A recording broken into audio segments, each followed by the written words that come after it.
Well, I think we had to have some kind of response if you're speaking to the second half. We got 26 offensive rebounds. A goal of ours is to get 42% of our misses, and we got half our misses, but we didn't really do anything with them. We only had 14 second chance points. And, that was just one aspect of the game I felt like we've been working on, but we also didn't make really good decisions once we had possession of the ball. But that was kind of the story of the entire night.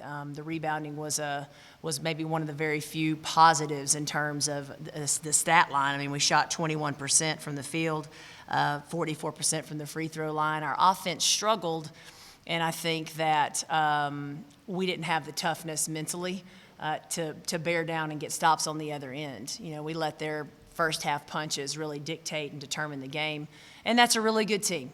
I think that's a team, based on what I've seen, that could win the Southern Conference this year. Trina's done a great job of rebuilding that program. This is year 4. She's got veteran players. She's got 2 major post players in Twitty and Boyd, and a kid that's one of the best three-point shooters in the nation in all of Division I in Solomon, who we did a decent job on her, but certainly not well enough on the offensive end to overcome what they were doing. So hand it to UNC Greensboro. I mean, they outplayed us really in every facet of the game, and we've got to figure that out. And I really challenged our team, and they know that that's something they've got to figure out too. I mean, we're all in this together, but I've really challenged this team to take ownership.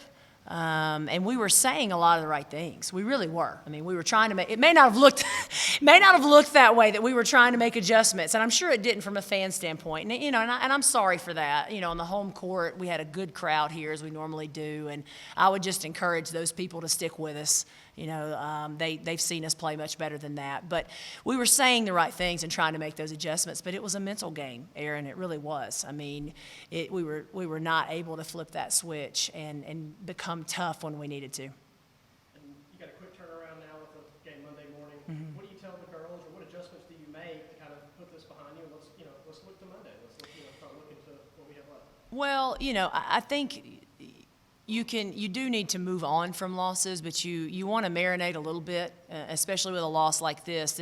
There's such a big deficit, So there's a way to do that without, sulking and moping around about it. But we need to take a look at some just very practical things that went wrong in coverages or miscues, and then also in our offensive execution. I thought, we have some really good playmakers.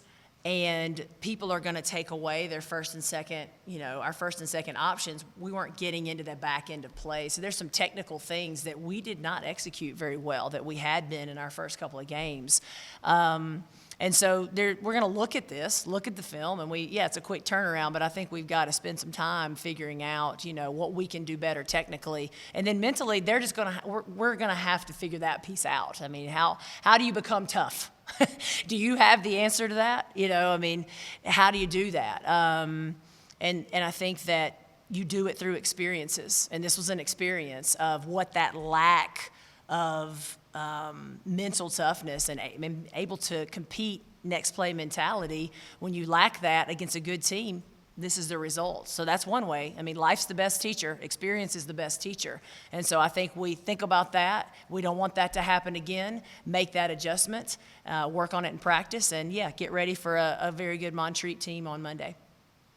During the preseason, even the stat line may not show it, but what she does on the court. Well, Nadiri is one of the most athletic players we've ever coached in this program. She has that playmaking ability, and I think what makes her so great can also be her Achilles heel, because when you're a playmaker, you want to make plays, and you kind of do that at all costs sometimes. And so Nadiria is learning too. All right, they've taken this away. Now I'm a facilitator, and so I can make plays by pitching or getting to that second option if they've taken it away. But I'd rather her be that playmaker. I like that mentality that she and Sonora have. But we talked about it in the locker room. If they're taking away that first or second option, then you've got to get to the back end of the play. Maybe hit a drag pass or hit a pitch, and then let it come back to you. But I see great things from her on a daily basis, and I know she's going to have a great season as long as she stays healthy. Awesome. That's all I got for you, Coach. Thank you.